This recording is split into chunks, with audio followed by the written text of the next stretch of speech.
A judge in Logan, West Virginia, has dismissed all charges against 14-year-old Jared Markham, who was arrested at his junior high school and threatened with terrorism-related charges for wearing a T-shirt expressing support for the National Rifle Association and the right to bear arms.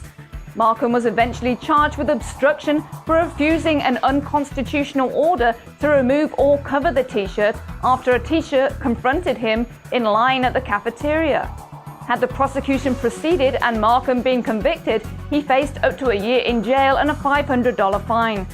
Prosecutors had also sought to impose a gag order on the case before it was dismissed. In addition to collecting emails and metadata on telephone calls, the National Security Agency's surveillance program might have collected bulk data on firearms ownership. A bipartisan group of 26 senators led by Oregon Democrat Ron Wyden has asked Director of National Intelligence James Clapper to provide details regarding the scope of the NSA's data collection activities. Some senators are concerned that the broad powers given to the NSA under Section 215 of the USA Patriot Act could have been used to construct a gun registry. In a letter to Clapper, the senators pointed out that the provision would allow the NSA to collect information on credit card purchases, pharmacy records, library records, firearm sale records, financial information, and a range of other sensitive subjects. German Federal Prosecutor's Office is considering criminal charges against US and British intelligence officials following disclosure of surveillance operations targeting German phone and internet communications, reports The Independent of London.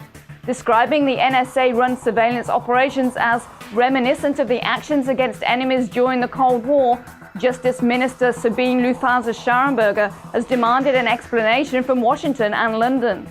Other German officials have compared the NSA's operation to the totalitarian surveillance programs run by the Stasi secret police in communist East Germany before the fall of the Berlin Wall in 1989. During a Facebook chat earlier this year, teenager Justin Carter of Austin, Texas, made an ill-advised joke about attacking a school. A Facebook subscriber in Canada reported the comment to the police, setting in motion a chain of events that led to Carter's arrest on a charge of making a terrorist threat. Carter, who is now 19 years old, has spent several months in jail and faces up to 8 years in prison if convicted. 20-year-old University of Virginia student Elizabeth Day was held overnight in jail and charged with 3 felonies after a plainclothes street patrol from the state Alcoholic Beverage Control Agency mistook her bottle of water for a 12-pack of beer.